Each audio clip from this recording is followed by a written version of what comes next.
Bonjour, mon séduisant Louis-Philippe. Le son de la mer Méditerranée. Bonjour. Comment vas-tu?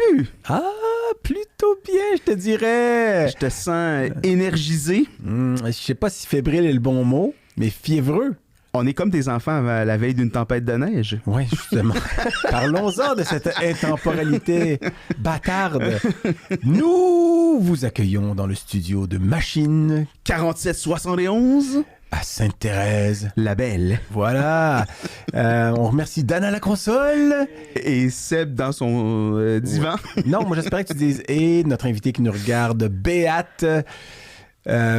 Parce qu'on va l'introduire tout de suite, Eric. Absolument. Cela ne te Non, ça me déconvient pas. Ça me convient parfaitement. Excellent! Donc, on reçoit la docteure Emily Bond, la fille de James. Je savais. C'était là, convenu. c'est tellement- Ben oui, non, je mais sais, mais... Premièrement, tu lui dis bonjour, Émilie. Bonjour. Ben oui, Docteur mais... Bond. Ouais. Ouais. Mais Je savais que ça allait venir sur Ben le oui. sujet. c'est sûr que ça va arriver. Mais est-ce qu'il y a un James dans ta famille? Oui. Puis Non, c'est pour qui? vrai? Est-ce qu'il est en Estrie? Non. OK. Parce qu'il y a 2 James Bond au Québec, ça veut dire. Il y a comme une cabane à sucre. Il y a quelqu'un qui m'a déjà parlé de oui, ça. c'est moi. C'est moi. Peut-être. Ah, ben c'est ça. C'est parce que, oui, il y a une cabane à sucre qui s'appelle Hilltop. Attends, mais on vient-tu de confirmer que tu te répètes dans tes jokes? Genre, Non, ça tu veut l'as dire vu qu'on confirme plusieurs- que je l'ai déjà Qu'on s'est rencontré. rencontré, ouais. Tantôt, je commençais déjà rencontré. Mais James Bond possède une cabane à sucre en Estrie, à Dunham, je pense, dans ce coin-là. Promo 2013. Deux- 2013. on saute dans le Non, mais vif, hein, attends, comme ça. c'est Oui. juste parce que je pense que, sauf erreur, c'est la première fois que ça nous arrive d'avoir une deuxième personne d'une même promo. Ah oui, c'était qui l'autre? Excuse-moi de... C'est une très grosse promo. Oui. On Tu a as une parlé chose commune. tantôt de Monica qui était dans Monica cette... Aucoin. oui, Ah et oui, donc, ok, est-ce que je Émilie OK, je sais. Couture, qu'on a Émilie reçu Couture. il y a quelques Il y a quelques épisodes. Mhm. Parce que là... Très bon épisode d'ailleurs. Oui, excellent épisode. Mais même. c'est ça. Mais ça nous fait grand plaisir. En fait, c'est peut-être croisé à la fac, vous êtes peut-être croisés une fois ou deux, mais on se connaissait pas beaucoup. Mais c'est ton amie Angélique, en fait, qui, assez rapidement dans le podcast, m'a texté en me disant il faut vraiment que vous l'invitiez. Puis quand je regardais ton CV, je dis oui, parce que comme ça, on va pouvoir parler de tous les domaines de la médecine vétérinaire avec une seule personne. Hey, c'est le CV qu'Angélique t'a envoyé puis que je t'es t'ai supposé promis m'envoyer, de puis que j'ai pas t'envoyer. reçu, puis que- Mais j'ai pas de réseau, je prévois de l'envoyer. Mais oui, fait que... Ben, bienvenue sur notre plateau. Merci. Puis je souligne que tu as traversé la moitié du Québec pour venir nous voir, fait que Ben, c'est d'autant plus apprécié. Elle peut pas avoir traversé la moitié parce qu'on n'est pas à la périphérie, puis elle vient du centre du Québec. Elle vient de Drummondville. Fait que c'est le centre du... C'est ça qu'on dit? Oui. Oui. Ça, c'est autoproclamé, ça. Le centre du... Ils ont décidé que Mais on c'était- est comme, ils disent quand t'es à Drummond, t'es proche de tout, mais loin de tout. Fait que ça te prend comme 1 heure, te rendre n'importe où. Non, mais parce que t'es entre Montréal et Québec, fait que c'est pour Ouais, ça c'est qu'ils un disent peu de c'est l'Occident. le centre de Montréal-Québec, ce On qui imagine. est pas super pour tout le reste du Québec, mais bon. Mais Eric, tu Oui. sais que maintenant, depuis quelques épisodes, j'aime dire quand on fait ceci, là, tu sais. Alors là, on est... oui, encore samedi le 25 mars, si vous venez d'écouter les 2 autres épisodes juste avant, numériquement parlant, on est encore samedi le 25 mars. Il est un petit peu plus tard dans la journée peut-être, ou plus tôt, selon, en tout cas. Puis, 17h30. non, c'est juste pour dire, probablement que cet épisode-là sort là en ce moment, quand vous écoutez ceci, on est à l'automne ou à l'hiver, je sais pas, quand est-ce que puis vous êtes peut-être dans votre bain en train de passer à la tondeuse. Ou dans le sud. Ou sinon en train de vous gratter au Japon. Parce que, justement, on pourrait mentionner le fait que, Émilie, parce que le 22 mars, c'est-à-dire il y a quelques jours, on a fracassé la barre du plus de 10 000 téléchargements du Coq à l'âne, c'est-à-dire on étant du Coq à l'âne, sur les plateformes de téléchargement. Et puis, pour nous, c'était à la fois surprenant, incompréhensible et... festif. festif, on va le dire comme ça. Puis, On suivait ça d'heure en heure. Hein. Ouais, on était un peu c'était un têteux. peu pathétique. Parce que ouais. au départ, quand on a lancé ce projet-là, on savait pas si même il y aurait 1 ou 2 écoutes. Parce qu'à tu sais, part de nos part mères, nous. puis Ouais. de nos Puis encore là, ma blondes. mère a arrêté après le pilote. Allô maman, je niaise, je sais que t'en as Sacrait regardé trop plus. dans le pilote. Ouais, c'est ça. Il fallait que je m'excuse dans l'épisode numéro 2. Mais... Ah, merci, Télésino. Ah, merci. Mais... La foule est en délire. Wouh! Non, tout ça, ce monde-là est ici dans le studio. Mais c'était pas pour... Pardon. Désolé. C'était pas pour faire du name dropping ou même du show-off. Mais c'est parce qu'on s'est rendu compte en jouant dans les statistiques il y a des statistiques sur où est-ce qu'ils sont téléchargés nos épisodes. Puis là, après, on est rendu à 10 200 à peu près dans ce bout-là. 10 250. Puis la majorité, c'est au Canada. Bon, c'est pas surprenant. Puis quand on regarde la carte, bien, la majorité, c'est au Québec, il y en a en Ontario, puis il y en a quelques-uns en des maritimes. Ouais. Canada, sur le total à date, c'est 83 8500 écoutes au moment où on se parle. Bon. Puis États-Unis, numéro 2, à 6,5 ça chute quand même vite, mais 668 épisodes qui ont été téléchargés là. France suit de proche à 579. Après ça, c'est là où ça devient intéressant. Parce qu'on se dit, OK, Canada, c'est correct, c'est Québec en majorité. États-Unis, c'est des Québécois qui sont là-bas. France, c'est des Français ou des Québécois. Puis qui sont, plusieurs sont venus faire des stages. Puis, c'est ça. Ouais. Donc, mais après ça, en position numéro 4, la Russie, avec 95 téléchargements. Et là, on s'est dit, probablement que c'est des pirates ou des robots. Puis on trouvait ça drôle et inquiétant à la fois. Ensuite, en 5e position... Bon, c'était fait plusieurs scénarios sur pourquoi les pirates russes nous écoutaient. Je sais pourquoi. La 5e position, Nouvelle-Calédonie, avec 77 téléchargements. Et puis, tout regroupé dans pratiquement le premier mois. Première semaine qu'on avait lancé ça. Ensuite, suit l'Australie. Mais là, Nouvelle-Calédonie, c'était 77. Australie, 25. On chute beaucoup. Bon, après, ça devient, je pense, du bruit. Australie, 25. Belgique, 22. Royaume-Uni, 21. Suisse, 19. Puis là, on continue de descendre. Algérie, Pays-Bas, 14-13 dans ce bout-là. Mexique. Là, il y a Croatie. 11. Ouais, puis récemment, Croatie, les c'est Croates, 4 dans les dernières semaines. 4, mais tu sais, moi, je te l'ai dit, ma théorie, c'est des gens qui sont en vacances puis ils écoutent un ou deux épisodes sur le bord moi, je pense qu'il y a un Zlatan, qui nous apprécie. Peut-être. Ensuite, Espagne, 8, puis ça descend. Là, puis moi, ceux que j'ai trouvés le plus, parce qu'il y en a beaucoup, là, je pense que j'ai calculé qu'il y avait 35 pays là, qui... Puis, bon, il y en a beaucoup que c'est un seul téléchargement, mais récemment, 2 Japon, 2 Norvège, 2 Qatar, 2 République dominicaine, puis après ça, on a 1 Afrique du Sud, 1 Autriche, 1 République démocratique du Congo. Ça, je sais pas si c'est celui qui met des tags par tous ses murs à Montréal RDC, là, parce que de ce temps-ci, on voit beaucoup de tags sur les édifices RDC. Donc, alors, à toutes ces personnes-là, s'ils écoutent un deuxième épisode... Merci de nous avoir mis sur la map.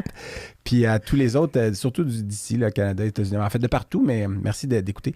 Donc, c'était juste la petite bulle, c'est ça, la petite bulle Parlons international.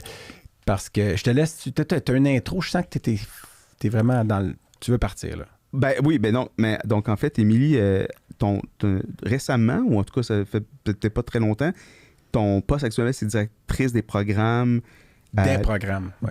Des programmes. Oui, je sais, tu l'as bien dit. À l'Institut canadien de la santé animale. Oui. ICSA. Exact. Oui. Mais avant ça, donc, entre 2013 et maintenant, tu as un parcours assez... Écoute, je le... T'allais dire échevelé. Non, pas échevelé, mais... Non, c'est vrai que t'as un parcours... Oui, parce que j'ai changé beaucoup. Tu as fait beaucoup de choses. Moi, la première question que j'avais... On va en parler, mais la première question que j'avais goût de te poser, c'est... Pourquoi la médecine vétérinaire au départ? Ouais. C'est une bonne question. Je sais pas. C'était comme un annonce. Je suis tombée là-dedans. Puis j'aimais ça.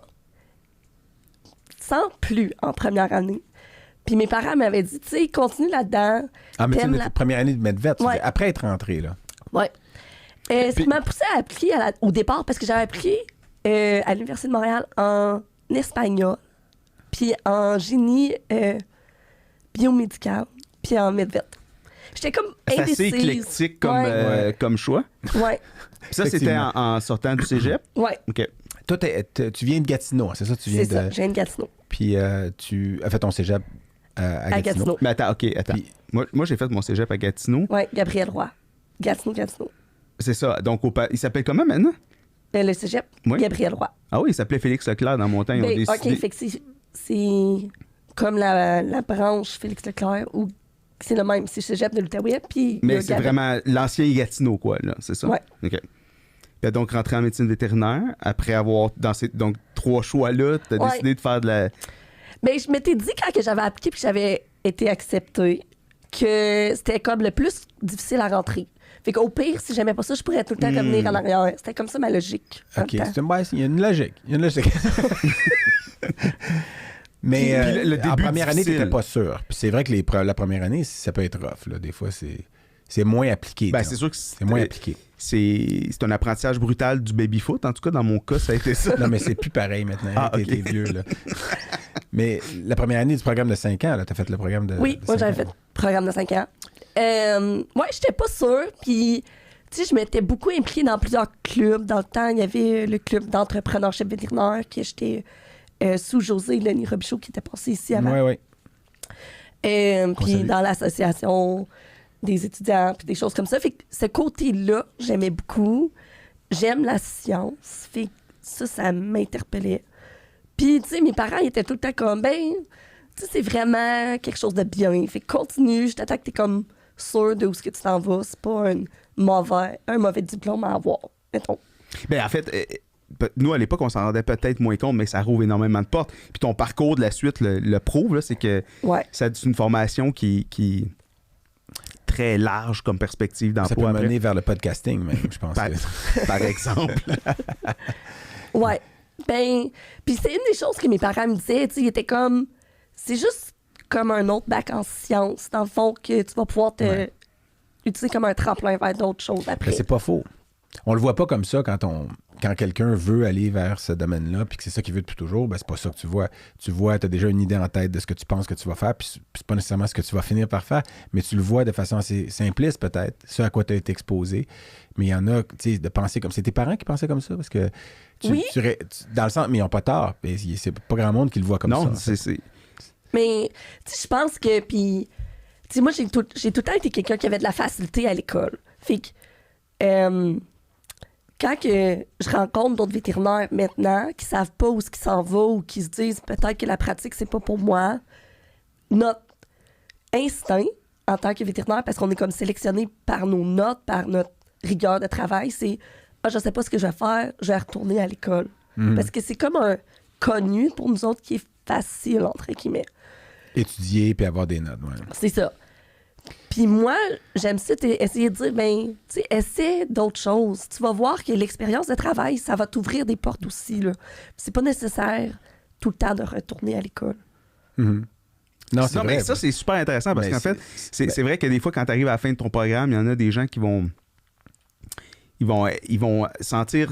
C'est comme un gouffre qui s'ouvre devant eux d'aller travailler, puis là, ils disent « Ah, je vais faire une maîtrise ou je vais faire d'autres choses parce que c'est un safe space d'étudier, puis c'est linéaire, puis on a fait ça depuis... Ça fait 10 ans qu'on étudie, puis qu'on sait comment gérer ça. » Mais c'est vrai que c'est intéressant de dire goûte le marché du travail aussi, ça va t'ouvrir des perspectives. Parce que si justement t'es allé, mettons, t'as fait le programme, en te disant, ben, moi je vais devenir, mettons, vétérinaire de petits animaux ou vétérinaire de grands animaux. Puis tu sais, t'as ça en tête, t'arrives, tu le fais, puis tu te rends compte, ben, on dirait que je me sens pas à ma place. Puis là, tu dis, ben, les autres domaines qui sont similaires, mais tu vas peut-être pas être intéressé non plus d'aller faire de la clinique, mettons, dans d'autres domaines qui sont même pas ceux que tu voyais déjà à l'avance.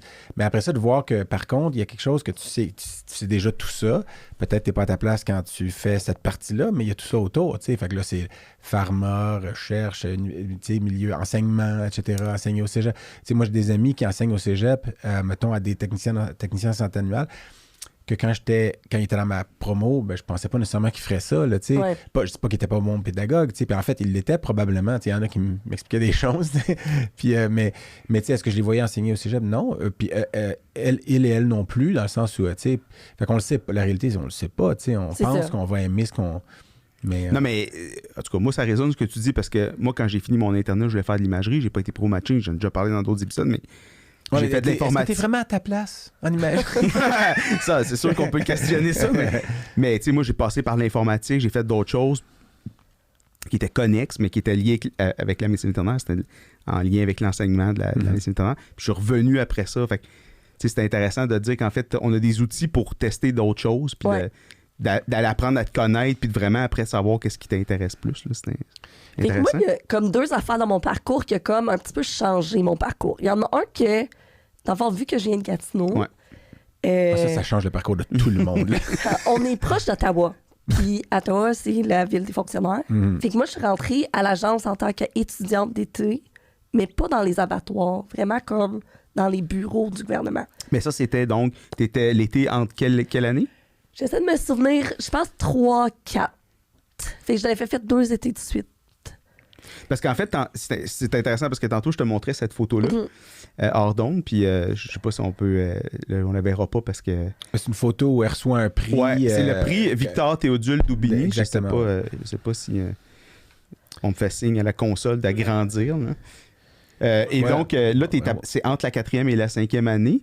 Et puis là, tu as écrit un petit texte qui accompagne ça. Ah oui, OK. Et puis là, sais pas. Puis là, t'es vraiment, tu sais... c'est vrai que c'est ton texte qui est écrit ouais, sur ça. cette photo-là. Ouais. C'était dans le factuel, je pense, là, pour localiser les gens. Ouais, en tout cas, dans un des trucs qui parlait de la remise. Parce que c'était récemment la remise des prix et bourses. Dans le fond, ça, c'est le prix comme pour santé publique vétérinaire. Exact. Et là, tu dis que justement, c'est fantastique de savoir, hors des sentiers battus de la médecine vétérinaire, la santé publique ont porté fruit.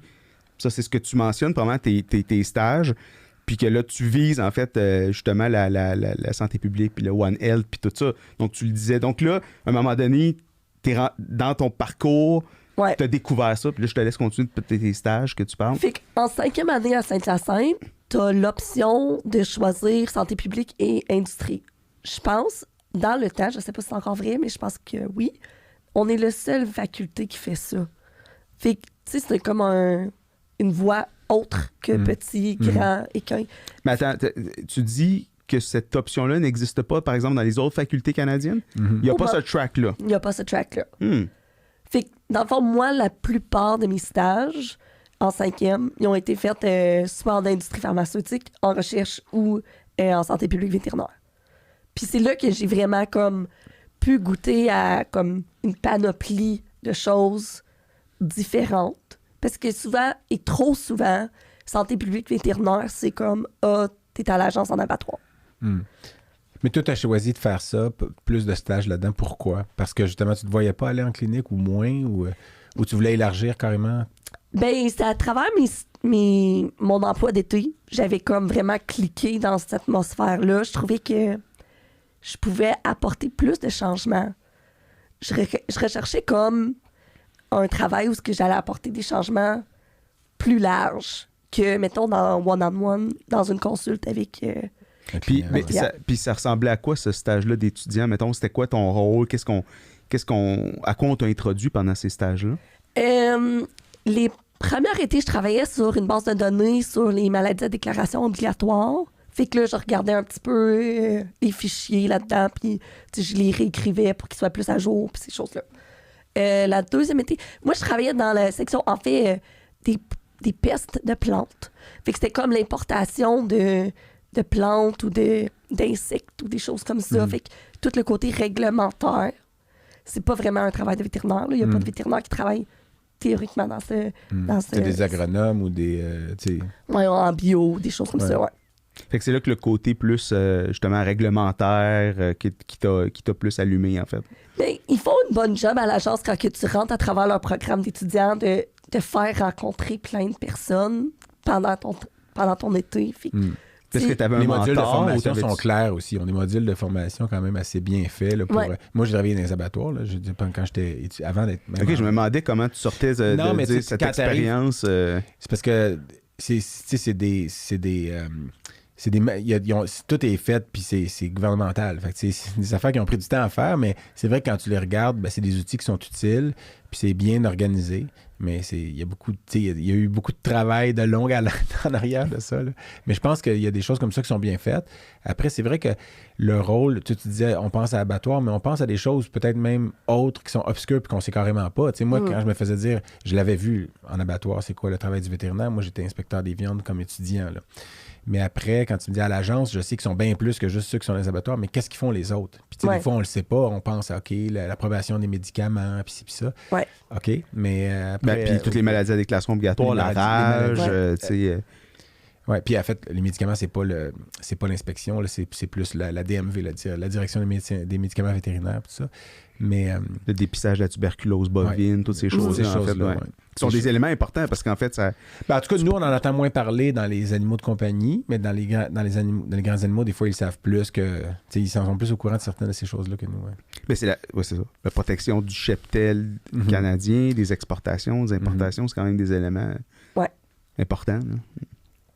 OK, puis donc, tu as fait ces stages-là pendant la 5e année. Ouais. Puis là, j'étais à la faculté, puis il y avait un prof qui m'avait conseillé d'aller en clinique. Puis, il m'avait dit... C'est une Manon Resco, en fait. Puis elle m'avait dit, vas-y, je sais que tu veux faire de la santé publique, mais va en clinique, va pratiquer, Puis ça va comme solidifier tes connaissances en médecine, puis tu regretteras pas de l'avoir fait. Puis en même temps, ben, tu sais, j'avais comme tombé en amour avec un gars. Fait que j'ai suivi qui était dans ta promo. Là, je sais, là, tantôt, il me dit, on parle des conjoints, mais c'est juste parce que c'est vrai. C'est parce que, en fait, j'ai su des secrets d'alcôve, là, tu sais, c'était le coloc d'Angélique, en fait, c'est ça. C'est devenu ton conjoint qui pratique bovin, spécialisé en insémination artificielle. Transfert d'embryon. Transfert d'embryon, reproduction, fait qu'il fait de l'IVF bovine maintenant, il fait de la collecte de semences de taureau, l'analyse de semences de taureau. Il a lancé un bull stud à Drummond aussi, là, qui est un des seuls au Canada en ce moment. Puis donc, tu as suivi le conseil de Manon, puis tu es allé en... Fait que là, on est parti en Abitibi. Joe, il vient de l'Abitibi. Jonathan Lehouillier, mon conjoint, il vient de l'Abitibi. Puis lui, il voulait, je pense, retourner. Tu sais, il n'y a pas beaucoup de vétérinaires en région. Puis eux autres, ils l'attendaient dans les grands. Fait qu'on est parti pratiquer au Témis pendant 1 an. Puis là, ben après 1 an... Puis moi, je pratiquais dans les petits au Témis, mais je pratiquais aussi du côté de l'Ontario à Englehart. Parce que, ben... Tu sais, ça apportait une dynamique différente. Là, puis j'aimais bien la clinique à Englehart. Puis après 1 an, j'étais comme, bon, je suis prête à retourner à la maîtrise, puis tout ça. Puis le Témis puis l'Abitibi, c'était pas pour moi, là. Il fait trop froid. Fait que je suis retournée à Ottawa, ben à Gatineau. Puis je suis rentrée à Ottawa en ma maîtrise en politique et publique et affaires internationales. Que à la base, quand tu appliques pour ce programme-là, il faut que tu ailles... fait de sciences politiques avant ou que tu ailles... Que moi, j'avais pas. Puis quand j'avais écrit ma lettre pour l'admission, j'avais comme écrit une lettre en disant, ben, tu sais, ça n'a aucun sens que, tu sais, on a plein de politiques en santé où ce qui t'a besoin d'un background en sciences, puis que des personnes qui sont formées là-dedans, ils n'ont pas de background en sciences. Puis il m'avait laissé rentrer dans le programme avec cette lettre-là. Puis j'étais la seule. T'étais la première, peut-être, qui faisait ce parcours de... Je pense pas que je suis la première, mais je suis la seule dans le programme pendant que moi j'étais là qui avait vraiment un background plus scientifique. Là. Ça paraissait. OK. Puis... La première vétérinaire, en tout cas... Mais eux autres, ils sont vraiment bien organisés, puis ils avaient fait rentrer un vétérinaire. Pour moi, ils ont comme un programme de mentorat associé à ce programme de maîtrise-là. Puis ils avaient fait rentrer un vétérinaire qui travaillait en politique publique pour être mon mentor dans le programme pendant que j'étais là. Qui était à l'agence, qui était à la CIA ou il était à la retraite, puis je pense qu'il travaillait pour Environment Canada. OK. Ouais. Qui est Barry Stemshorn. Fait que si jamais il écoute. On le salue. Et puis donc là, ce programme de maîtrise-là a duré... 2 ans. Et puis là, le temps que je finisse mon projet de recherche. J'imagine, est-ce que c'était associé à une thèse? Parce que je l'ai cherché sur le site de l'Université d'Ottawa. Ouais, si tu veux savoir c'est quoi le sujet. Ouais, puis j'ai pas de félicitations à leur faire parce que leurs thèses sont pas beaucoup en version électronique. Mais donc, j'ai pas trouvé ta thèse. Eric, on a complètement oublié de mettre une bière. Mais oui, puis là, on ouvre une bière en début d'épisode. Puis là, c'est un oubli qu'on a. Un oubli complet. On regarde autour de nous voir s'il n'y aurait pas des alternatives, des solutions. J'avais apporté une bière pour vous. C'est la première fois que... Ben, j'avais écouté votre podcast. Là, je me suis dit j'allais, vu que j'avais rêvé de Drummond. On a 2 microbrasseries à Drummond, puis en fait, je voulais en apporter un des 2, mais j'ai manqué de temps. J'ai 2 jeunes affaires, fait que j'ai manqué de temps. En fait, celui que j'ai apporté, c'est le Buckale. Il y a aussi l'Aupier, mais le Buckale, parce que... Oh, il y a un animal. Notre abréviation, c'est DMV. Ah ouais. Pour vrai? Tu sais, on voit ça souvent. C'est la quoi? Elle veut dire... Ben, Drummondville. Oui, j'ai vu que DMV, c'est Drummondville. Ah oui, l'abréviation de Drummondville, c'est DMV. YQL, c'est Montréal, mais c'est l'aéroport, mais eux, ils ont mis ça. C'est vrai, j'ai vu. À Drummond, souvent, il y a comme DMV ma ville ou des affaires comme ça. Moi, dans mon courriel personnel, j'ai comme .DMV. Puis tout le monde me demande si j'ai fait ça comme exprès pour Drummond. Pour la ville. Oui, c'est bon, c'est excellent. Fait que c'est ça, j'en avais apporté 2 en fait. Bon, puis pour les auditeurs qui sont pas dans le domaine, c'est doctorat en médecine vétérinaire habituellement. Qui est l'acronyme qu'on utilise souvent pour parler d'un vétérinaire. Est-ce qu'à Drummond, on a comme... Oui. 2... merci beaucoup d'avoir apporté ça, premièrement. Moi, on va mettre une étoile dans ton cahier, puis on va dire au prochain... Il y en a 2 en plus, ben voyons donc. Parce qu'on a comme 2 affaires qui nous rendent comme... plus ou moins célèbre. Ah, OK. Ben, la poutine, les 3 accords. La poutine. Ouais, ben ça, oui, mais je sais pas sur la bière. Fait que celle-là, c'est marqué la bière rousse qui ne remet pas en question l'origine de la poutine. OK. Ouais. L'autre affaire, Ben, c'est... moi, je suis pour la poutine, je suis team Drummond. T'es pas Team Warwick, là. Non, ben, en tout cas, juste parce que quand il y avait des tournois, quand j'étais jeune, je faisais Génie en herbe, puis les tournois provinciaux de Génie en herbe étaient toujours à Drummond, au collège Saint-Bernard, je sais pas ça. Puis, moi, qu'on mangeait de la bonne poutine. Dans ce temps-là, c'était plus des frais de sauce. Puis, quand on est à Drummond, c'était vraiment de la bonne poutine. Fait que, moi, pour moi, dans mon cœur. Ça te rajeunit pas. Bon. Puis l'autre affaire, ben, c'est la Madrid avec les dinosaures. Ouais, on n'est pas loin. ouais, Fait que là, je pense qu'il est marqué... Il y a un dinosaure. c'est marqué créé avant Merci. ou Avant après les les dinosaures, dépendant d'où Ah tu ouais. viens sur la fin. Ah oui, marqué c'est ça. Fait qu'en tout cas... oui, tu peux le garder pour une autre fois. Ou, Moi, je vous coûtais à rouge, je pense. OK. Et pendant qu'il ouvre la... Regarde, d'habitude, j'ai complètement oublié les 2 épisodes précédents, mais j'avais un livre que Eric m'a remis comme cadeau dans un épisode antérieur, puis c'est les expressions québécoises. Puis d'habitude, j'essaie de lire à chaque épisode une des définitions, puis là, je suis encore dans les A. Eric m'a proposé de changer de lettre à chaque épisode, j'ai refusé. On va faire les A. J'ai refusé. Puis, non, mais ça ne durera pas comme ça pendant 8 saisons. Là. Puis Anguille, il y a Anguille sur roche. Tu sais, je pense qu'on la connaît, merci beaucoup. Donc, il y a avoir quelque chose de louche, souligne la méfiance. J'ai jamais trop compris parce que pourquoi une anguille, c'est louche, tu sais? Ben, parce que je pense que c'est on comme a un peur serpent. de ça, ouais. Tu sais, c'est Adam et Ève, le serpent, c'est le mal. Là. Mais puis là, il y a un exemple ici de se rencontre en France parfois sous un sens un peu différent, il y avoir quelque chose de caché. Le vieux crépus n'a quand même pas l'autre œil bouché, du moins pas assez pour ne pas voir qu'il y a anguille sous roche et que sa fortille en Saint-Cycroche. Ça, c'est dans la semaine des 4 jeudis. Ça, c'est leur meilleur exemple d'anguille sous roche. Les exemples d'utilisation sont pas toujours... En tout cas, fait que merci beaucoup, Eric, pour ce livre qui va durer très, très longtemps. On est encore dans les A. Ben écoute, on va prendre ça. Merci, Émilie, de te joindre à nous. Mais merci pour l'invitation. Puis merci d'avoir apporté cette bière bout de Drummond. Drummond-Villoise. Oui. Va... Santé à vous deux. Mais et à oui, tous les santé auditeurs. à toi, mon cher Coq. Oui, mon cher Anne.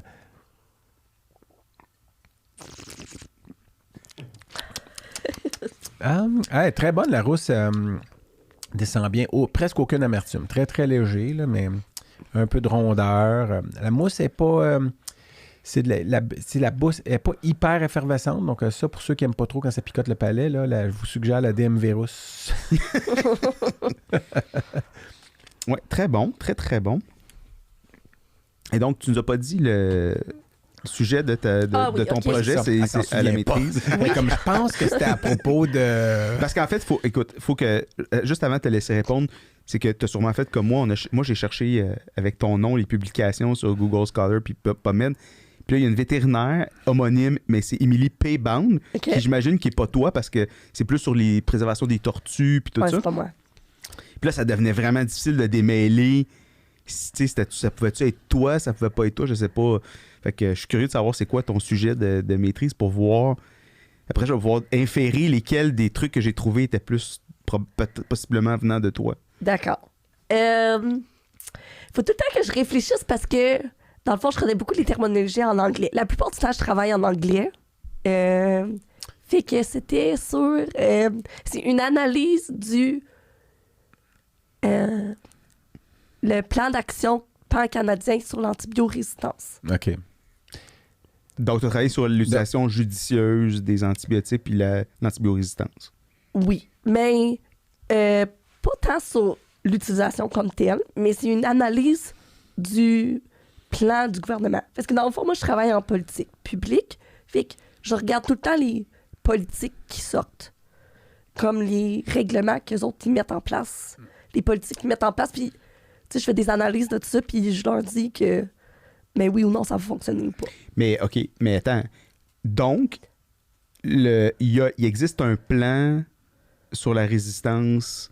Un plan d'action, ouais. Qui est écrit par quel... Ben, par les agences, les instances gouvernementales. Ouais, mais laquelle? C'est parce que, tu sais, Ben, c'est ça. Dans le... Ça doit être multi, peut-être? C'est ça, c'est ça. Il y a... Puis, tu sais, le plan d'action, il va... C'est ça, Santé Canada. Sûrement Public Health, qui est santé publique. L'agence d'inspection des aliments du Canada. Puis je me demande si Agriculture Canada aussi doit être nommé. Et ça se peut qu'il y en ait d'autres. Science et... Mais parce que vu que c'est comme père canadien, ça l'implique autant côté humain que vétérinaire, que agriculture, mettons aussi. Là. Puis, qui met en action ce plan-là? Qui s'assure après de faire des suivis sur des livrables? T'sais, c'est quoi la mécanique, mettons, pour nous qui peut-être avons moins baigné là-dedans? Là, tu fais un plan d'action, c'est beau, tu t'assures qu'il est probablement validé avec la science puis les bonnes pratiques. Mais après, concrètement, il arrive quoi avec ces plans d'action-là? Mais c'est un peu ça. Fait que ça va dépendre un petit peu du plan d'action. Il y en a qui vont être vraiment comme responsables d'aller atteindre des cibles. Fait que si tu as des cibles à atteindre, ça dépend du plan d'action, mettons, là, mais ils vont avoir comme une collecte de données qui va être faite, puis la responsabilité est comme déléguée à d'autres. Mais en fait, si tu lis ma maîtrise, là, ça dit que en médecine vétérinaire, ça va moins bien fonctionner qu'en santé humaine. Ça va être moins applicable. Parce que ils l'ont fait comme si c'était public. Comme, tu sais, dans le sens qu'en médecine humaine, c'est une santé comme... un système public. Un système public. En médecine vétérinaire, c'est à moitié système, vrai maintenant, là, je veux dire. Ouais, privé. Puis surtout quand tu regardes, tu sais, côté agriculture, tu sais, si je prends l'exemple à mon conjoint, tu sais, lui, il est producteur. Ses parents étaient producteurs. C'est beaucoup plus que juste monétaire pour lui. Tu sais, c'est comme dans son âme. Il veut aider, il veut... Fait que la décision n'est jamais noire ou blanche, là. Fait que, tu sais, c'est à cause de la façon qu'ils ont fait ça. Il y avait beaucoup des politiques et des règlements qui tombaient sur le dos des vétérinaires pour les mettre en force. Comme, tu sais, être la police un petit peu. Puis, tu sais, le vétérinaire veut pas jouer ce rôle-là. Fait que, non, mais... Ouais. Mais on n'est pas obligé de repasser tout ça. Parce que moi, ce que je voudrais savoir, c'est... T'as expliqué quelque chose de façon plus large, parce que là, je veux pas aller dans les détails de ta maîtrise, parce que je suis pas sûr que tout le monde va te suivre, mais dans le sens où comprendre. Mais quand tu dis, toi, tu es là pour analyser c'est ce que tu fais. Qu'est-ce que ça veut dire? Il y a des politiques qui sortent, elles sont déjà établies, ou c'est avant, évidemment, qu'ils sortent pour voir où est-ce qu'il y a des failles, où est-ce qu'il y a des choses qui sont inapplicables, dans le fond, là-dedans? Comment tu analyses ça? Non, mais dans le même sens, là, tu écris cette maîtrise-là, toi, tu fais une analyse de ça, tu l'envoies ça à quelqu'un après? Ou ça reste juste dans des arcanes universitaires? Tu l'envoies-tu à des décideurs en disant, moi, je l'ai analysé, votre plan d'action? Tu peux la publier, tu l'as publié. Ouais, mais c'est pas sûr qu'ils vont le lire après. Fait que dans ce temps-là, je travaillais aussi pour le Conseil canadien du sport en politique publique. Fait que, ça me donnait une plateforme de un petit peu du côté dans le port, parler de tout ça avec des dirigeants chez Santé Canada, mettons. Fait que dans ce sens-là, j'apporte ma voix de ce côté-là. Dans ma vie à tous les jours, mettons, pour répondre à ta question aussi, je regarde autant les politiques qui vont sortir. Il y a plein de consultations qui sont faites. Tu sais, quasiment en continu, on est inondé de consultations sur des politiques, l'impact que ça va avoir sur l'industrie, puis ces choses-là, que des choses qui ont été mises en place qui ne fonctionnent pas. Que, dans le fond, l'Institut canadien de santé animale, si je fais le tour, là, où je suis rendue maintenant, c'est l'association qui représente les industries pharmaceutiques en santé animale. Fait que, nos gros joueurs, c'est tous les gros pharma en santé animale. Vos joueurs, c'est vos membres, en fait. C'est eux qui font vivre l'association parce que c'est eux qui... C'est ça. Ouais, ils payent, dans le fond, une cotisation, puis ça fait notre budget pour l'année. Ouais. Puis... c'est pas paragouvernemental. Non, le nom, il l'est pas. Fait que, avec ça, dans le fond, je regarde un petit peu qu'est-ce qui fonctionne pas. Des fois, à l'avance, ils vont nous dire, on pense faire telle initiative. Qu'est-ce que tu penses que ça va être le résultat de tout ça? J'imagine que c'est mieux de le faire à l'avance, parce que quand une politique est établie et elle a passé, c'est compliqué à la changer dans l'autre sens. Là. Ouais. Non? J'imagine que c'est la même chose pour un médicament qui est accepté quand l'étiquette est faite, puis que pas juste l'étiquette est imprimée, je veux dire, mais le médicament est sorti avec ça sur l'étiquette. Le changer, c'est compliqué, puis ça coûte cher aussi. Là. Ouais. Puis ça doit être la même chose dans les politiques gouvernementales, puis tout ça aussi. Oui, dans un sens, mais dans un autre sens, il y a des politiques que ça fait tellement longtemps qu'ils sont en place qu'il faut comme les moderniser. Mais c'est un lobby. Oui. Eux, ils ont, dans le sens qu'ils ont un agenda, puis je veux dire, c'est normal. Là, tu parles de CAHI, là. Oui, exactement. C'est, par exemple, s'ils voient que... exemple, il y a une consultation pour réformer les façons que les médicaments vétérinaires sont approuvés au Canada, ben eux, ils vont défendre leur point de vue. Puis toi, tu es en appui à ça dans l'analyse de c'est quoi la proposition, mettons, du changement réglementaire ou de loi qui va arriver, puis C'est ça. qu'est-ce que ça va avoir l'impact sur tes membres, puis Moi, c'est quoi votre proposition s'il y a des consultations en commission parlementaire, au public ou autre? Moi, je suis enregistrée sur le registre des lobbyistes. Ouais. OK. Vous n'avez pas le choix, de toute façon. Mais... Non, c'est ça. Puis, tu sais, ça veut dire que si la cascade décisionnelle de prescription, là, c'est vous qui... Tu sais, parce que je pense que c'est Santé Canada qui la cascade décisionnelle, c'est-à-dire que tu dois prescrire un produit vétérinaire avec l'utilisation de l'étiquette en premier, etc. Puis en deuxième, tu peux... Tu sais, cette cascade-là, je ne sais pas comment elle s'appelle. C'est Carrie qui l'a fait, cette cascade? Parce que... Je pense que ça va être CVMA qui l'a fait à la base, qui est l'association. Je connais toutes les acronymes en anglais. L'association vétérinaire. Canadienne de médecine vétérinaire. ACMV. Mais ce qui est aussi qui est une association... Ça se peut qu'on l'a été fait en conjoint. Tu sais, il y a souvent ce qu'on appelle comme des équipes de travail là, qui vont travailler comme sur des projets là-dessus pour que tout le monde soit d'accord de qu'est-ce qui va être écrit. Là, puis... Ben, c'est parce que ça pourrait être Santé Canada, ça pourrait être l'ACMV, ça pourrait être vous. Mais vous, si vous le faisiez, comme votre client, c'est les compagnies pharmaceutiques, le but, ça serait les compagnies pharmaceutiques vétérinaires trouvent leur compte aussi si la première étape, c'est de prescrire le médicament vétérinaire et non pas de prescrire un générique humain qui, lui, bénéficie à une compagnie quelconque qui fait des génériques, mettons, là, qui n'est pas une compagnie qui fait partie de vos clients, dans le fond. Là. Ouais. Ça pourrait être ça aussi. Mais j'essaie de me rappeler parce que j'y pensais quand j'écrivais mes questions hier à ça, par exemple, parce que c'est logique de... Je pense qu'en Angleterre, par exemple, au Royaume-Uni, ils sont beaucoup plus stricts sur tu dois utiliser la molécule pour laquelle il y a une indication vétérinaire en premier, donc selon l'étiquette. Ici, ben, on n'a pas vraiment de... On se fait pas beaucoup surveiller pour ça. Fait que, si le vétérinaire décide, oui, cet antibiotique-là, mais il y a le même qui coûte moins cher, ben, on va prescrire celui qui coûte moins cher pour... Puis il fait de bonne foi pour que ça coûte moins cher à son client, dans le fond, par exemple. Mais en sachant pas toujours s'il y a une bioéquivalence, parce que c'est ça le problème des fois aussi, puis c'est là où je pense le bas blesse des fois, c'est qu'on se dit, OK, ben, tel médicament, la même molécule, il va être aussi bon, puis on ne sait pas s'il est aussi bien absorbé, il va être aussi sécuritaire, aussi plus toxique ou pas, l'innocuité, etc. Mais ça, c'est pas votre rôle à vous. Votre rôle à vous, c'est... par exemple, je pensais quand j'écrivais mes questions aussi côté réglementaire, ce qui est écrit sur les étiquettes, puis les claims, là, c'est les indications. Pas les indications, mais ce qu'ils disent qui fonctionne. Est-ce que ça, c'est pas vous non plus, c'est, j'imagine, Santé Canada aussi qui... Ça va être Santé Canada, fait tout ce qui est côté réglementaire, ouais. Mais en fait, toi, tu as fait un peu les deux côtés de la médaille. Il y a le côté... Les trois côtés de la médaille. Ouais. Pour l'industrie. La tranche, tu parles de la tranche? Non. Tu sais, il y a le troisième côté, c'est la tranche de la médaille. Mais la tranche, ben c'est ça. Non, mais il y a le côté... D'un côté, il y a le législateur puis les agences qui appliquent les lois et règlements quand tu as travaillé à l'agence, à la CIA. Puis de l'autre côté, il y a l'industrie qui, eux, représentent leurs intérêts puis l'intérêt de leurs membres à travers l'association pour laquelle tu travailles en ce moment. Ouais. Fait que ça, c'est un peu... C'est les deux plateaux de la balance, là. C'est d'essayer d'influencer le législateur pour faire des bonnes politiques publiques, puis le législateur, ben lui, c'est de réguler l'industrie pour que ça ait du sens pour le public. Fait que tu as fait un peu ces deux côtés-là. Puis le troisième, ben, je suis curieux de t'entendre en parler. Non, mais pour moi, l'industrie, puis le CARI, c'est pas la même tranche. Là. Je veux dire, dans le sens où elle se trouve un peu, pas entre les deux, là, mais elle se trouve un peu entre les deux d'une certaine façon. Mais là, pour la pharmaceutique, en fait, en gros. Puis c'est mandaté par eux, d'une certaine façon. Là. Comme tout ce qui est travail pour les associations, fait un peu quand j'étais au Conseil canadien du sport, c'est la même chose. Tu es régi par un board. Fait que, tu sais, comme tu as plusieurs perspectives différentes qui sont pas nécessairement la même.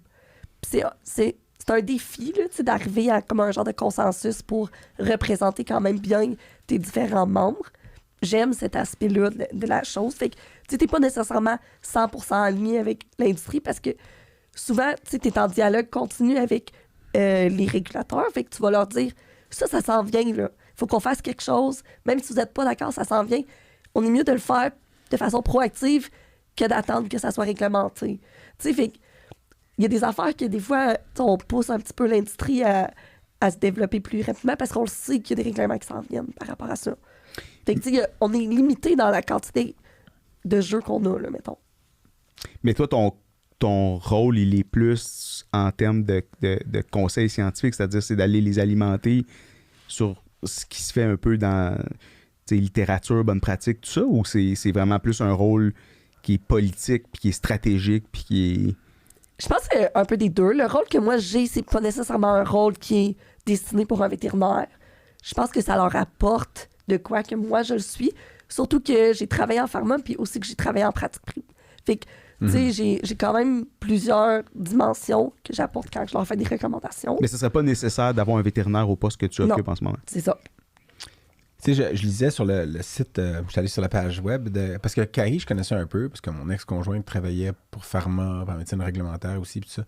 Puis elle est allée à des meetings de Carrie. Ouais. Dans ce temps-là, je connaissais le nom, mais je savais pas trop ce que ça faisait. Ouais. Puis hier soir encore, je sais Puis pas notre trop. site web, là, on est en processus d'en avoir un nouveau. Là, fait que Un nouveau quoi? le site web. Ah, site web. Il est un peu Mais un des mandats et objectifs qui était sollicité, c'était, ouvrir les guillemets, fournir des produits efficaces, assurer la disponibilité des produits, fermer les guillemets. Ouais. Puis je me demandais comment, je veux dire, fournir des produits efficaces, comment ça peut être le mandat du CARI? C'est le mandat de la compagnie elle-même, dans le fond, d'essayer de faire ça, mais comment vous, votre mandat peut être de fournir des produits efficaces Ben, par le biais de vos membres?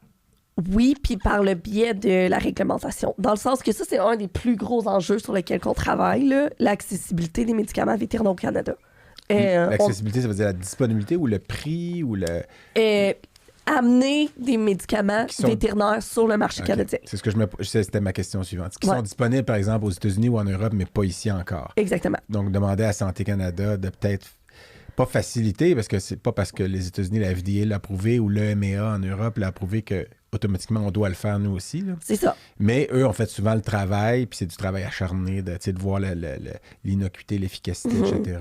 Pourquoi refaire les études? Parce que pendant un bout de temps, il fallait que des animaux aient été traités en sol canadien pour que Santé Canada accepte de le faire approuver ici, ce qui est un peu ridicule quand des chiens l'ont reçu ailleurs ou des vaches ou n'importe quelle espèce, peu importe. Là. Fait que c'est un peu ça, parce que le marché canadien reste un très petit marché. Ouais. On représente comme peut-être 10% du marché des États-Unis puis 2% du marché global. Puis nos frais réglementaires pour rentrer et rester sur le marché du travail, le marché du canadien, excusez, ils sont très élevés. Ouais. C'est ça, ça se compare. Fait que, tu sais, le rendement au bout, là, il n'est pas pareil. Non. Fait que, tu sais, l'investissement, puis, tu sais, quand on pense aux grosses compagnies pharmaceutiques, on se dit tout le temps, ils sont lourdés de cash, ils ont plein de cash, puis... Mais, tu sais, quand même, ça reste qu'il faut calculer le rendement d'apporter ces produits-là, puis surtout quand on a des règlements où ils sont plus exigeants peut-être au Canada, ou qu'on ne va pas nécessairement reconnaître ce que d'autres autorités considèrent comme...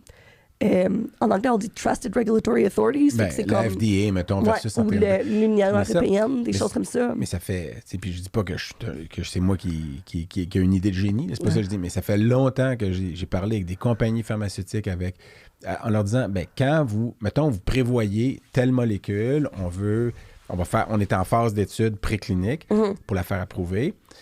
Puis on l'a fait tester, mettons, sur des animaux qui ont une condition, nausée-vomissement, puis c'est un nouvel anti-émétique, un anti-émétique, j'aurais dit. Fait que là, on va le faire. Pourquoi vous incluez pas toujours un site au Canada, au lieu de faire juste 5 sites, 8 sites, 12 sites aux États-Unis, puis 0 au Canada? Pourquoi vous en incluez pas toujours une pratique ou une université ou Puis là, comme ça, vous avez des cas, parce que c'était aussi nono que ça, des fois. Ça prend des cas qui ont été traités en sol canadien, comme si passer le 45e parallèle changeait quelque chose, tu sais.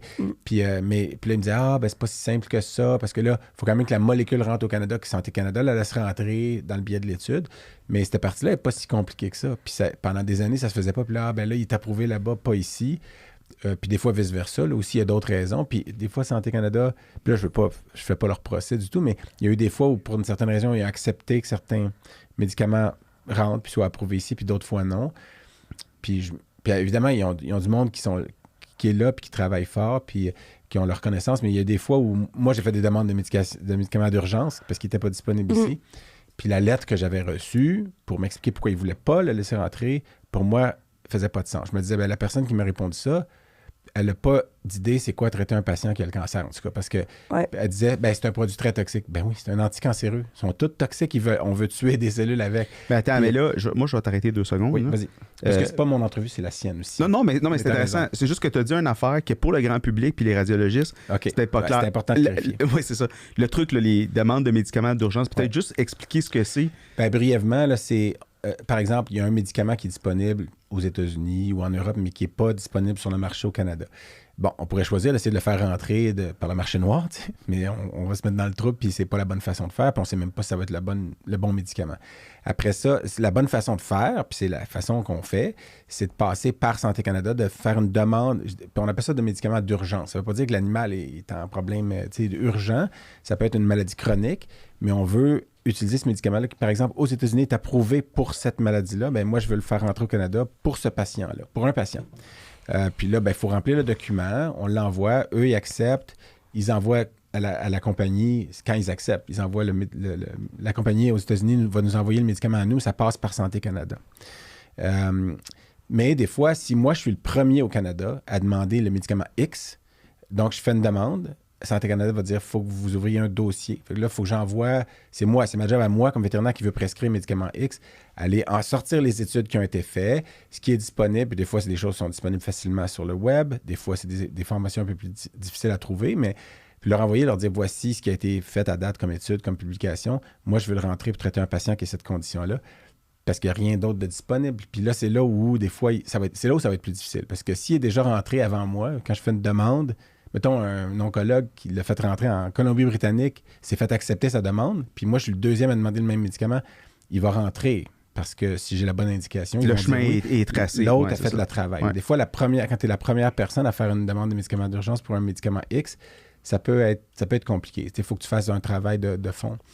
Mais c'est un processus qui est correct. Je n'ai jamais chialé contre ça. C'est juste que parfois, ça m'est arrivé d'avoir des réponses négatives.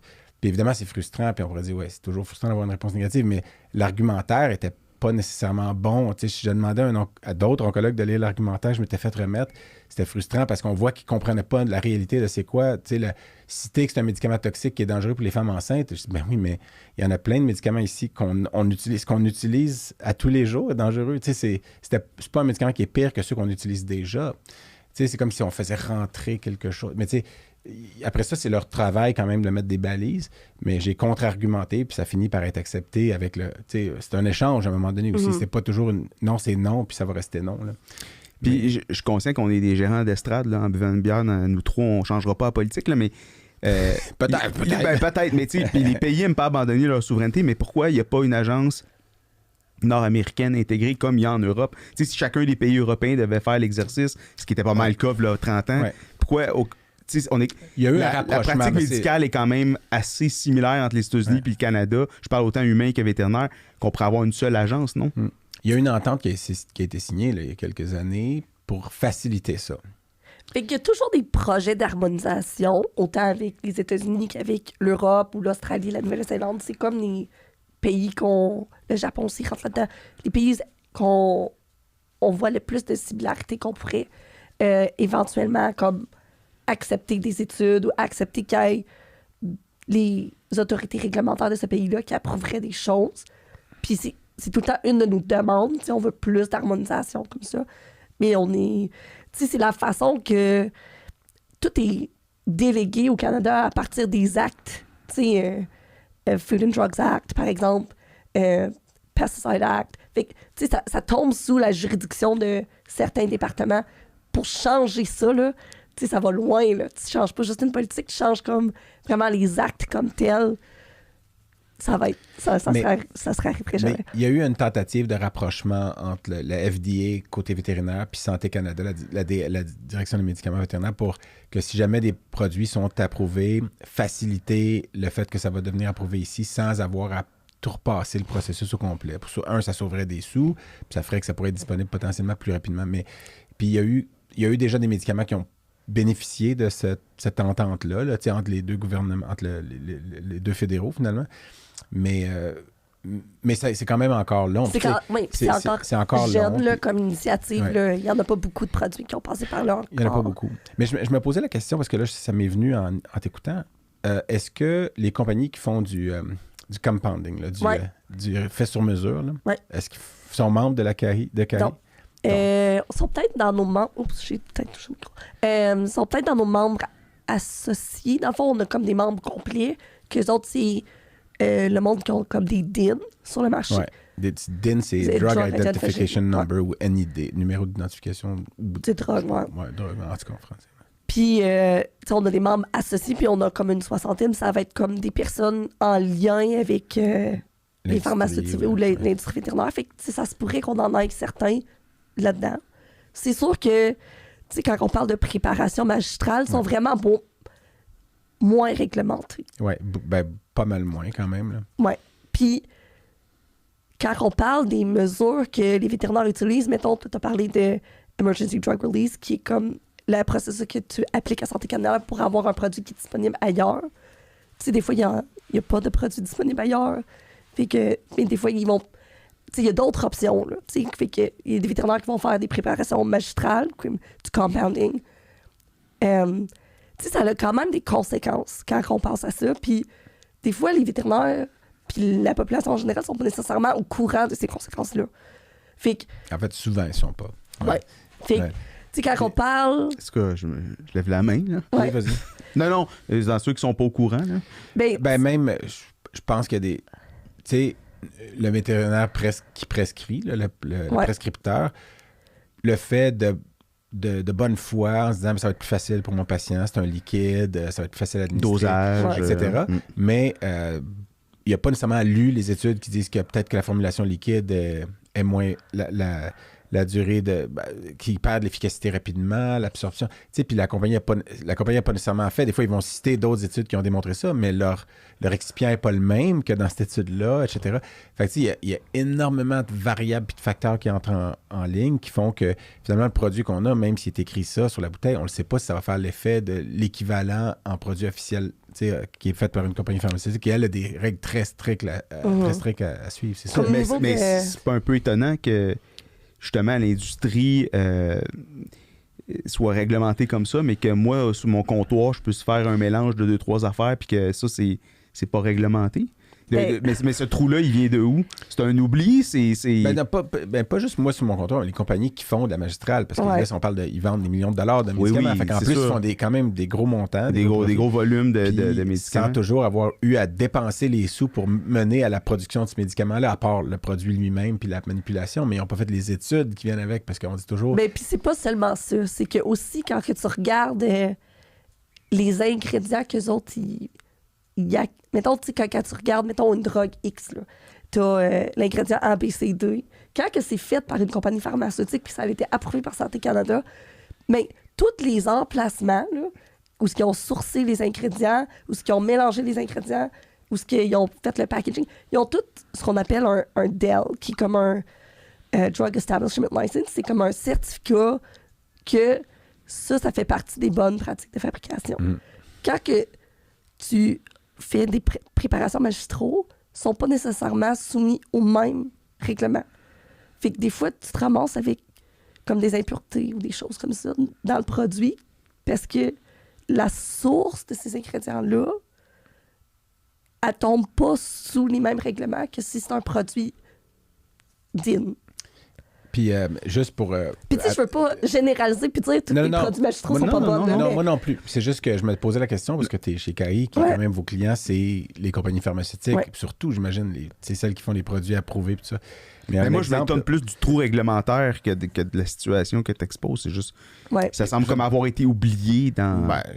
Parce que c'est d'autres... C'est ça. C'est parce que c'est long à réagir. Hein, mais il y a un exemple qui a été présenté, tu sais, que la question a été soulevée dans les listservs d'oncologie, mettons. Avez-vous eu des problèmes avec, mettons, tel médicament de chimio reformulé de telle pharmacie? C'est parce qu'aux États-Unis, il y en a beaucoup, là, plus qu'ici encore. Puis l'oncologue disait, c'est bizarre parce que quand je prescris cette chimio-là avec le produit original, mes patients font toutes des neutropénies. Leur globule blanc chute, puis en moyenne... Puis avec celui-là, il chute moins, puis pas mal moins. T'sais. Ça veut dire, est-ce qu'il y a autant de médicaments actifs que ce qui est écrit sur l'étiquette? Parce que je les dose à la même dose. Puis là, il y en a d'autres qui ont... Il y a eu des commentaires, puis finalement, il y a quelqu'un qui s'est dit, OK, on va prendre ce médicament-là de 5 compagnies qui font de la magistrale aux États-Unis, puis les faire analyser par des labos qui font du HPLC, là, des méthodes d'analytique de molécules. Puis là, normalement, il faut qu'il y ait une variabilité de moins de 5 là, donc, si tu dis que 5, c'est 5, hein, il me semble, donc, si tu dis qu'il y a 10 mg, il peut avoir 10,5 ou 9,5, mais il ne peut pas avoir plus ou moins que ces deux chiffres-là dans l'industrie.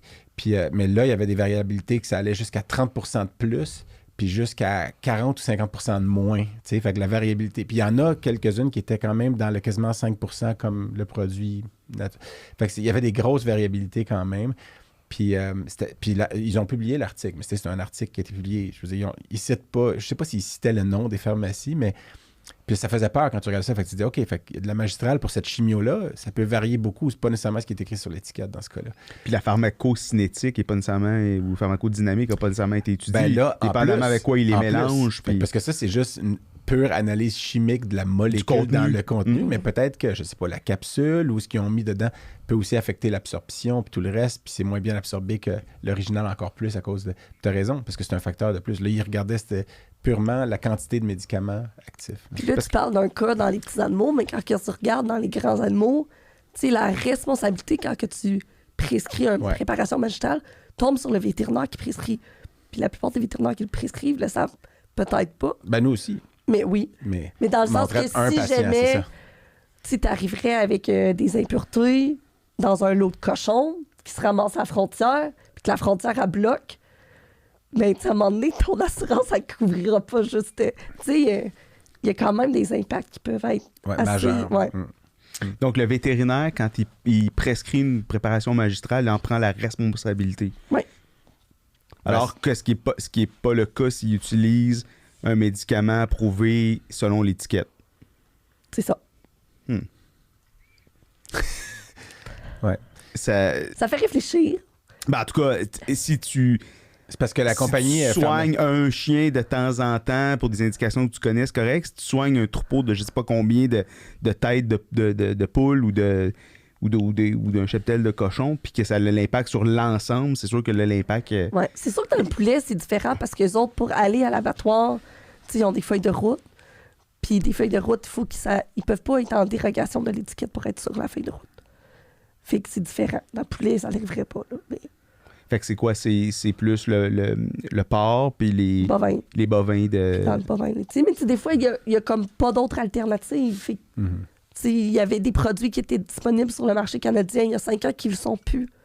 OK, mais attends, ils n'ont pas d'autres alternatives parce que le produit n'est soit pas encore disponible ou parce qu'il l'est plus, ce qui est différent? Ouais, parce que s'il l'est plus, là, c'est ça, s'il n'y a pas un remplacement...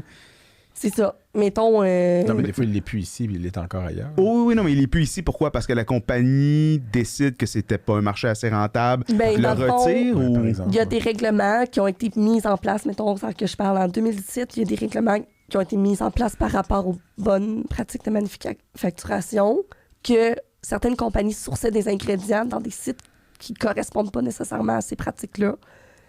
Fait qu'ils sont pas capables de trouver des sites où sourcer les ingrédients.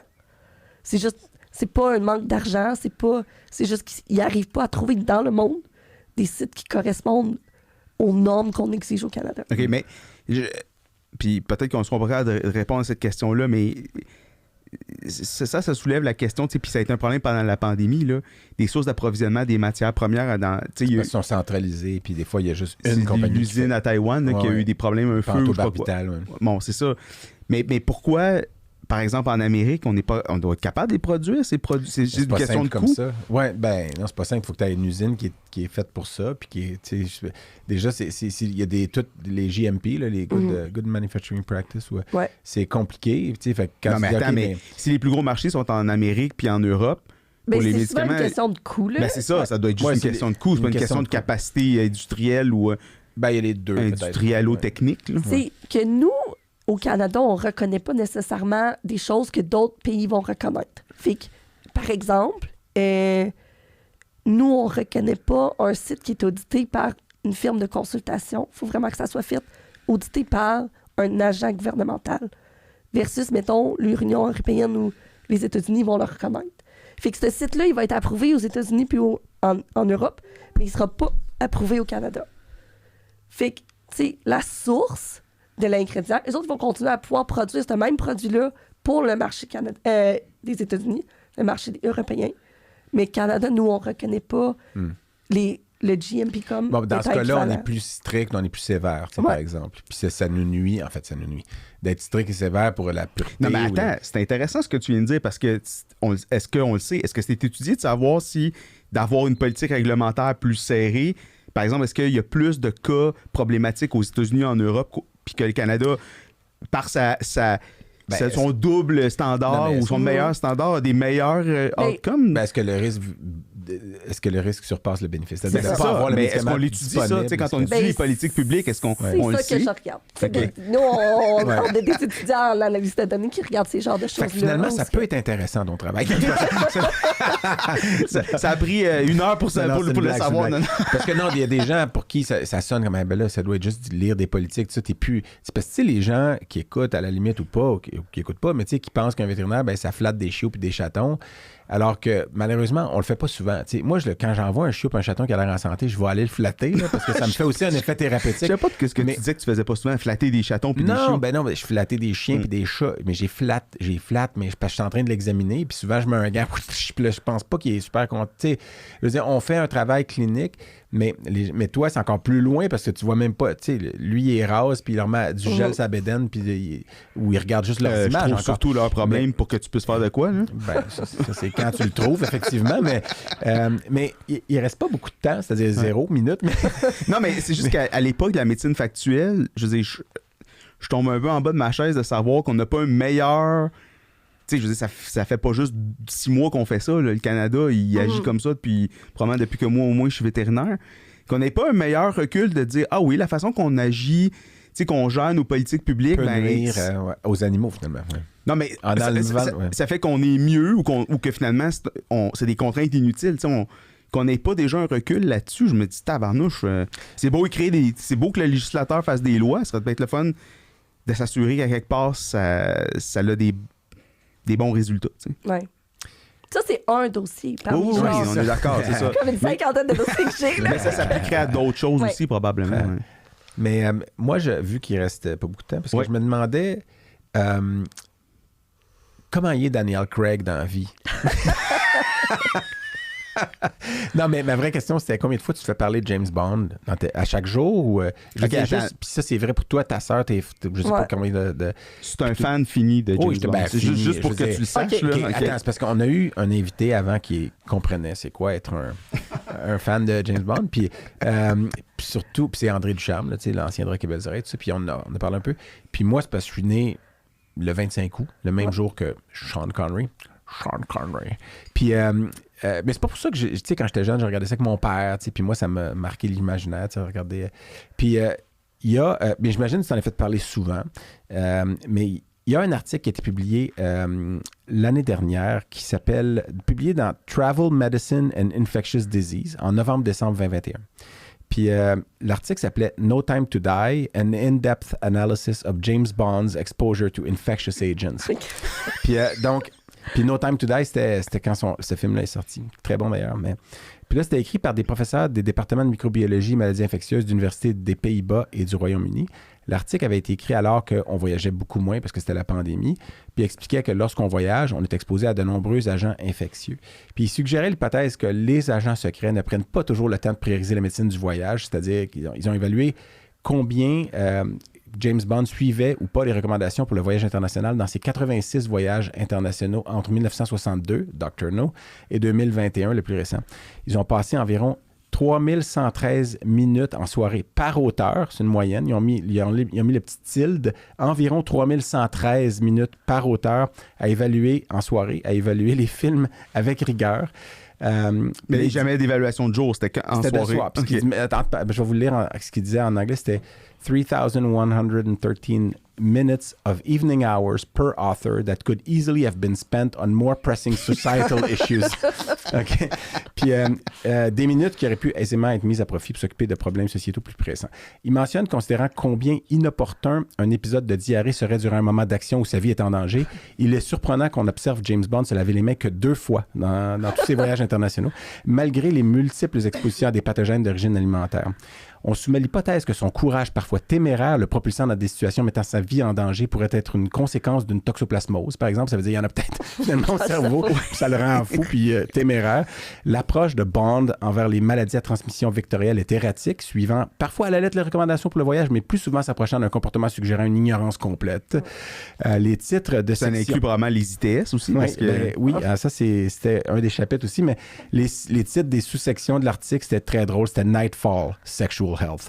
Okay, après ça, il y avait The Man with the Golden Gut, Food Safety and Infections. Là, il y avait A Flu to a Kill, The Fly Who Loved Me, là, c'est une maladie vectorielle, tout ça, puis Dr. Nope. Oh, mais il n'y a rien qu'un bon martini peut pas... c'est ça, il n'en parle pas de ça, l'alcool. L'alcool, parce que il y a plein d'articles aussi sur James Bond, la quantité d'alcool, tu sais, des articles sur, finalement, c'est pour dire aux gens que c'est peut-être pas un bon comportement de boire tant d'alcool, parce qu'il boit je sais pas combien de fois en si peu de temps. Là. Puis les 2 dernières phrases de l'article étaient, puis je les ai traduites, là, mais considérant le rôle central des agents au 2-0 dans le contre-terrorisme international, on espère sincèrement que le MI6 prendra ses responsabilités sérieusement. Puis là, la dernière phrase, c'est « On ne vit qu'une seule fois ». We only live once. Fait que moi, je parle beaucoup au téléphone. À la base, là, aujourd'hui, je suis grippée, mais j'ai une voix quand même nasale. OK? Fait que je dis souvent, parce que ça peut être... I'm Bond, Emily Bond. Bond. Je dis souvent « Hi, it's Dr. Bond ». Like James Bond. C'est comme tu dis pas Emily Bond? C'est... I'm Bond, Emily Bond. Ça, c'est comme ma ligne quand je parle au téléphone. Mais sinon, mon prénom, c'est Emily, mais en anglais, Emily, ça s'abrevie à M. Oh, Si M. t'es une fan. Ouais. Puis mon frère, son nom complet, c'est James Stuart Lee Bond. Fait que ma mère, elle avait dit ça à quelqu'un, puis après ça, elle parlait au téléphone, puis il était le M, puis il était comme, mais voyons, t'as une obsession, là, j'entends. Oui, c'est ça. Ton fils, James Bond, ta fille, tu l'appelles M, tu sais, qui est, pour ceux qui connaissent pas, là, la directrice. M, c'est la boss de Ouais. James Bond, oui. C'est ça. Eh bien, Encore une autre boucle. c'est nécessaire à ma survie. C'est comme une boucle à 2, tu sais, comme ça. Hein? Oui, qui se lie à la fin, ça fait un bond. Non, mais parce qu'il y a aussi Human Animal Bond puis tout ça là, qu'on peut partir là-dessus, mais on le fera pas Non. parce qu'on est largement dépassé. Et moi, Émilie, je tiens à te remercier pour avoir été là et nous avoir fait connaître un peu mieux ce que tu fais. Ouais, c'est ça. Puis moi, je suis content, ça m'éduque sur quelque chose, tu sais, qui est un rôle, en tout cas, qui est un domaine de la santé animale que moi, je connais très mal ou très peu. Puis c'est fort intéressant, tout ça. Merci. D'en connaître plus. C'est un peu les coulisses, là, tu sais, c'est le derrière le rideau qu'on voit moins souvent, mais qui est un rôle important quand même. Effectivement. Alors, dit-il, sourire en coin, genre... À vous tous, au Royaume-Uni, aux Açores, en Afrique du Sud ou encore au Japon, en Norvège et Les Croates. en Croatie. J'aimerais bien qu'on fasse Bonjour, un épisode Zlatan. en Croatie sur le bord de la mer, sur la côte dalmate, sur Ouais. le bord de Ouais, je l'Adriatique. suis bien d'accord. La Dalmatie, j'aimerais bien y aller aussi. On vous remercie. Puis, on remercie aussi notre... Non.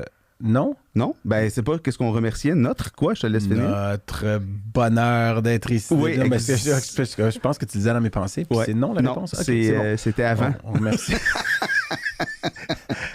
OK. Mais Alors, on remercie Dan à la console. merci beaucoup, Dan.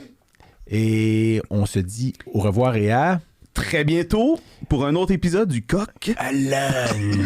Merci à tous. Merci, Émilie. Merci, Émilie. Et bien, voilà qui conclut cet épisode. On espère que vous avez apprécié ça autant que nous, on a eu de plaisir à le faire. Eric? Et si vous avez aimé ce que vous avez entendu, abonnez-vous sur toutes les bonnes plateformes de podcasting et sur nos médias sociaux.